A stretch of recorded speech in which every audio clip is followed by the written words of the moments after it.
Hello, my name is Anne Marie Van Vroom, and this is my journal, week 3, Linguistically Diverse Students.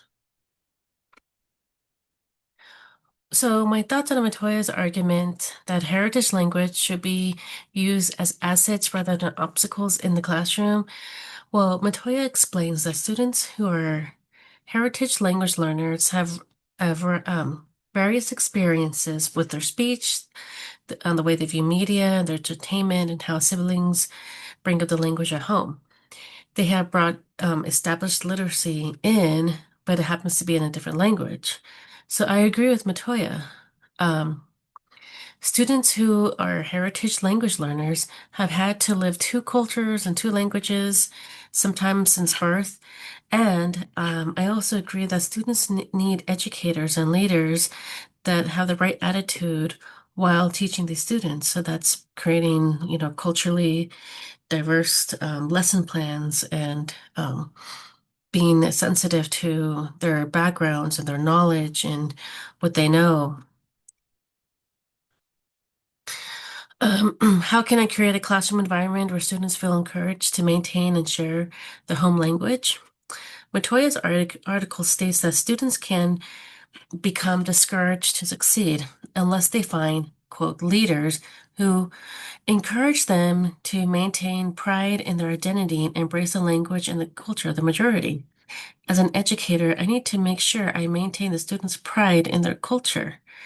Ways I do this is by creating culturally responsive classrooms. As a kindergarten and first grade special education teacher, I will make sure I pick books for read alouds that represent students' culture and backgrounds, or picking books that represents the majority of the class. So like A Sweet New Year for Ren and celebrating Chinese New Year, which is going to be coming up soon. After that, students can be taught to write a sentence or two about how they celebrate New Year's with their families. And so they can be represented and express what they want to know. And it's good to have them start this young. Um, Matoya's highlights sociolinguistic pedagogy as a way to understand and honor students' linguistic diversity. In Matoya's findings, um, teachers should allow their students to discuss parents' belief, discuss and talk about family celebrations and other ways to rediscover their family culture and backgrounds. As a teacher, I will always allow my students to talk about their home life and how they have witnessed things that are different from America and compared to their homeland. And if they want to write about it, they should be allowed to write about it and how a topic relates to what they know and encourage that.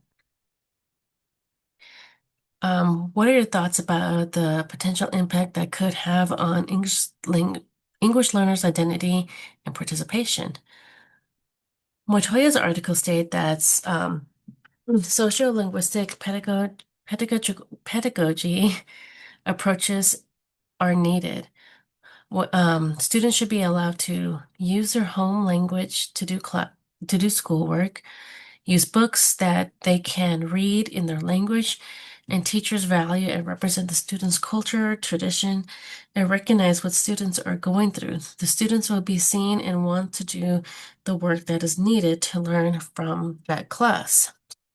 More examples can be how teachers will allow students to write about events that represents their cultures or even their points of views, or how certain laws or events in history has shaped them and their identity, making their classrooms inclusive and allowing them to be represented is the best way. And I agree with Matoya's article, and I think a lot of teachers need to read this article. Thank you.